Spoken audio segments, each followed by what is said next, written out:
ಇಂದಿನ ಪ್ರಯಾಣ ಗೋಕರ್ಣನಾಥೇಶ್ವರ ದೇವಾಲಯ, ಮಂಗಳೂರು ಕುದ್ರೋಳಿ.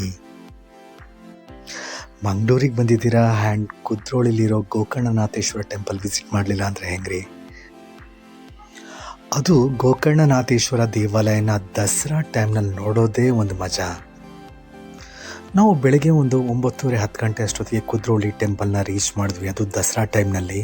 ಕೇಳಬೇಕಾ ದಸರಾ ಟೈಮ್ನಂದರೆ ಹೇಳೋದೇ ಬೇಡ ಬಿಡಿ, ಫುಲ್ಲು ಜನಜಂಗುಳಿ ಇತ್ತು. ಹಾಗೆ ನಿಮಗೆ ದೇವಾಲಯಕ್ಕೆ ಹೋಗುವ ದಾರಿಯಲ್ಲಿ ಎಡ ಮತ್ತು ಬಲ ಬದಿಗಳಲ್ಲಿ ಟಾಯ್ಸ್ಗಳು, ತಿಂಡಿಗಳು ಮತ್ತು ಜ್ಯೂಸ್, ಹಾಗೆ ಸ್ಮಾಲ್ ವಸ್ತು ಪ್ರದರ್ಶನದ ಸ್ಟಾಲ್ಗಳು ಕೂಡ ಇದ್ವು. ಸೊ ಮಕ್ಕಳಿಗೆ, ಮಹಿಳೆಯರಿಗೆ ಎಲ್ಲರಿಗೂ ಶಾಪಿಂಗ್ ಮಾಡೋಕ್ಕೆ ಒಂದು ಭರ್ಜರಿ ಪ್ಲೇಸ್ ಅಂತಲೇ ಹೇಳ್ಬೋದು. ನೀವು ಟೆಂಪಲ್ನ ನೋಡ್ತಾ ಇದ್ದರೆ 4 ದಿಕ್ಕುಗಳಲ್ಲಿ ಎಲ್ಲ ಗೋಪುರ, ನಂದಿ, ವಿಗ್ರಹ ಎಲ್ಲನೂ ಗೋಲ್ಡನ್ ಕಲರ್ ಪೇಂಟ್ನಲ್ಲಿ ಪೇಂಟ್ ಮಾಡಿದ್ದಾರೆ. ಇದರಿಂದ ಈ ದೇವಾಲಯದ ಆವರಣ ಬಂದು ಗೋಲ್ಡನ್ ಕಲರಲ್ಲಿ ಸಖತ್ ಬ್ಯೂಟಿಫುಲ್ಲಾಗಿ ಕಾಣ್ತಾ ಇತ್ತು. ಕೇಳಬೇಕಾ, ದಸರಾ ಟೈಮ್ ಅಂತಿದ್ದಾಗ ಆಗ ತಾನೇ ಮಾನ್ಸೂನ್ ಕಮ್ಮಿ ಆಗ್ತಾ ಇತ್ತು. ಬಟ್ ನಾವು ಹೋಗಿದ್ದ ದಿನ ಅಂತೂ ಪಿರಿ ಮಳೆ ಬಿಸಿಲು ಬರ್ತಾ ಇತ್ತು. ಹಾಗಾಗಿ ನಾವು ಒಂದು ಕಡೆ ಮಳೆಯಿಂದ ಪ್ರೊಟೆಕ್ಷನ್ ತಗೊತಾ ಇದ್ರೆ, ಮಳೆ ಬಂದು ಬಿಸಿಲು ಬಂದಾಗ ದೇವಾಲಯದ ಆವರಣದಲ್ಲಿ ದೇವರ ದರ್ಶನವನ್ನು ಮಾಡ್ತಾ ಇದ್ವಿ.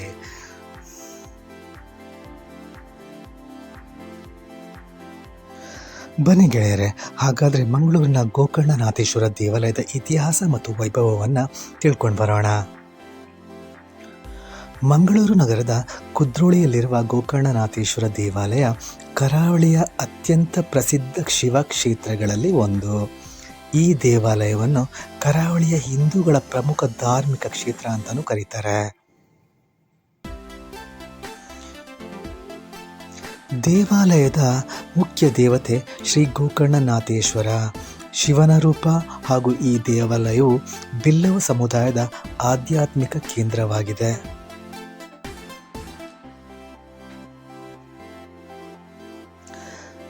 ಇದರ ಇತಿಹಾಸ ಹೇಳಬೇಕು ಅಂದರೆ, ಈ ದೇವಾಲಯವನ್ನು ಸ್ಥಾಪಿಸಿದವರು ಶ್ರೀ ನಾರಾಯಣ ಗುರು. ಇವರು ಕೇರಳದ ಪ್ರಸಿದ್ಧ ಸಾಮಾಜಿಕ ಸುಧಾರಕ ಮತ್ತು ತತ್ವಜ್ಞ. 1912ರಲ್ಲಿ ಬಿಲ್ಲವ ಸಮುದಾಯದ ಆಶಯದಿಂದ ಈ ದೇವಾಲಯವನ್ನು ನಿರ್ಮಾಣ ಮಾಡಲಾಗುತ್ತೆ.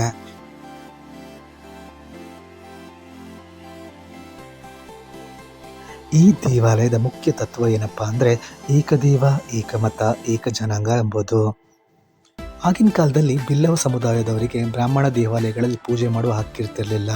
ಆದ್ದರಿಂದ ನಾರಾಯಣ ಗುರುಗಳು ಬಿಲ್ಲವರಿಗಾಗಲಿ ಅಂತಲೇ ಈ ದೇವಾಲಯವನ್ನು ನಿರ್ಮಾಣ ಮಾಡ್ತಾರೆ ಮತ್ತು ಎಲ್ಲ ವರ್ಗದವರಿಗೂ ಪೂಜೆ ಮಾಡಲು ಅವಕಾಶವನ್ನು ಕೊಡ್ತಾರೆ.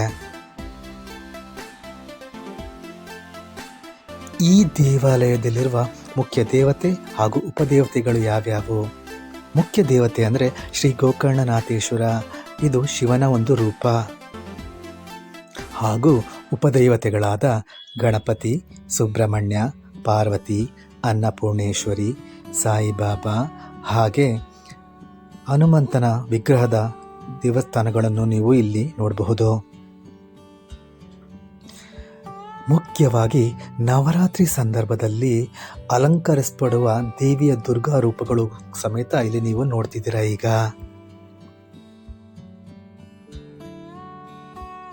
ನವರಾತ್ರಿಯನ್ನು ಅಂತೂ ಅತ್ಯಂತ ಅದ್ಭುತವಾಗಿ ಇಲ್ಲಿ ಆಚರಣೆ ಮಾಡಲಾಗುತ್ತೆ. ನೀವು ರಾತ್ರಿ ಹೊತ್ತು ಬಂದರೆ ಇಲ್ಲಿನ ದೀಪಾಲಂಕಾರ ಮತ್ತು ನವದುರ್ಗೆಯರ ಮಂಟಪಗಳಲ್ಲಿ ದೇವಿಗೆಗಳನ್ನು ಕೂರಿಸಿರೋದನ್ನು ನೀವು ಇಲ್ಲಿ ನೋಡ್ತಿದ್ದೀರಾ.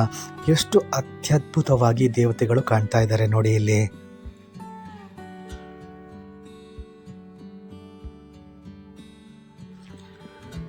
ಈ ದೇವಾಲಯದಲ್ಲಿ ನಡೆಯುವ ಮಂಗಳೂರು ದಸರಾ ಅತ್ಯಂತ ಪ್ರಸಿದ್ಧವಾದ ಆಚರಣೆ. ಪ್ರತಿ ವರ್ಷ ಸಾವಿರಾರು ಭಕ್ತರು ಇಲ್ಲಿ ಭಾಗವಹಿಸ್ತಾರೆ. ನವರಾತ್ರಿ ಸಮಯದಲ್ಲಿ ದೇವಾಲಯವು ಅಲಂಕರಿಸಲ್ಪಟ್ಟು ಬಣ್ಣದ ಪ್ರದರ್ಶನಗಳು, ಭಜನೆಗಳು, ಸಾಂಸ್ಕೃತಿಕ ಕಾರ್ಯಕ್ರಮಗಳು ಕೂಡ ನಡೆಯುತ್ತವೆ ಇಲ್ಲಿ. ಕೊನೆಯ ದಿನ ಮಂಗಳೂರು ದಸರಾದಲ್ಲಿ ಪ್ರೊಸೆಷನ್ ಕೂಡ ಅಂದರೆ ಅತ್ಯದ್ಭುತ ಮೆರವಣಿಗೆ ನಗರದ ಬೀದಿಗಳಲ್ಲಿ ನಡೆಯುತ್ತೆ. ಈ ಮಂಗಳೂರು ದಸರಾ ಅಲ್ಲದೆ ಶಿವರಾತ್ರಿ, ಮಹಾಶಿವರಾತ್ರಿ ದಿನಗಳನ್ನು ವಿಶೇಷ ಪೂಜೆಗಳು ಮತ್ತು ಕಾರ್ತಿಕ ಮಾಸದಲ್ಲಿರುವ ದೀಪೋತ್ಸವ ಅತ್ಯಂತ ಪ್ರಸಿದ್ಧವಾದುದು. ದೇವಾಲಯವು ಪ್ರಾಚೀನ ಹಾಗೂ ಆಧುನಿಕ ಶೈಲಿಯ ಸಂಯೋಜನೆಯಿಂದ ನಿರ್ಮಾಣವಾಗಿದೆ. ಗೋಪುರವು ಬಣ್ಣ ಬಣ್ಣದ ಕೆತ್ತನೆಗಳಿಂದ ಅಲಂಕರಿಸಲ್ಪಟ್ಟಿದ್ದು ದ್ರಾವಿಡ ಶೈಲಿಯ ವಾಸ್ತುಶಿಲ್ಪದ ಮಾದರಿಯಾಗಿದೆ. ದೇವಸ್ಥಾನದ ಒಳಗಡೆ ಅಲಂಕಾರಿಕ ಗಂಭೀರ ವಿಗ್ರಹಗಳು ಮತ್ತು ಚಿತ್ರಕಲೆಗಳಿವೆ. ಈ ದೇವಾಲಯದ ಮಹತ್ವ ಏನಪ್ಪ ಅಂದರೆ, ಹಾಗಾದರೆ ಈ ದೇವಾಲಯ ಮಂಗಳೂರಿಂದ ಎಷ್ಟು ದೂರದಲ್ಲಿದೆ? ಮಂಗಳೂರು KSRTC ಬಸ್ ಸ್ಟ್ಯಾಂಡಿಂದ 3 ಕಿಲೋಮೀಟರ್ ದೂರದಲ್ಲಿದೆ ಅಷ್ಟೇ ಇದು. ಹಾಗೆ ವಿಸಿಟಿಂಗ್ ಅವರ್ಸ್ ಬೆಳಗ್ಗೆ 6 ಗಂಟೆಯಿಂದ ಸಂಜೆ 9 ಗಂಟೆವರೆಗೂ ದೇವರ ದರ್ಶನಕ್ಕೆ ಅವಕಾಶವಿರುತ್ತೆ. ಕೊನೆಯದಾಗಿ ಮಂಗಳೂರು ಗೋಕರ್ಣನಾಥೇಶ್ವರ ದೇವಾಲಯ ನಂಬಿಕೆಯ ದೇವಾಲಯ ಮಾತ್ರ ಅಲ್ಲ, ಸಾಮಾಜಿಕ ಸಮಾನತೆಯ ಸಂಕೇತ ಕೂಡ ಹೌದು. ನೀವು ನಿಮ್ಮ ಫ್ಯಾಮಿಲಿ ಜೊತೆ ಯಾವಾಗಾದರೂ ಮಂಗಳೂರು ಭೇಟಿ ಮಾಡಿದ್ರೆ ಈ ದೇವಾಲಯವನ್ನು ತಪ್ಪದೇ ವೀಕ್ಷಿಸಿ. ಇದಾಗಿತ್ತು ಮಂಗಳೂರಿನ ಗೋಕರ್ಣನಾಥೇಶ್ವರ ದೇವಾಲಯದ ಒಂದು ಸಂಕ್ಷಿಪ್ತ ವ್ಲಾಗ್.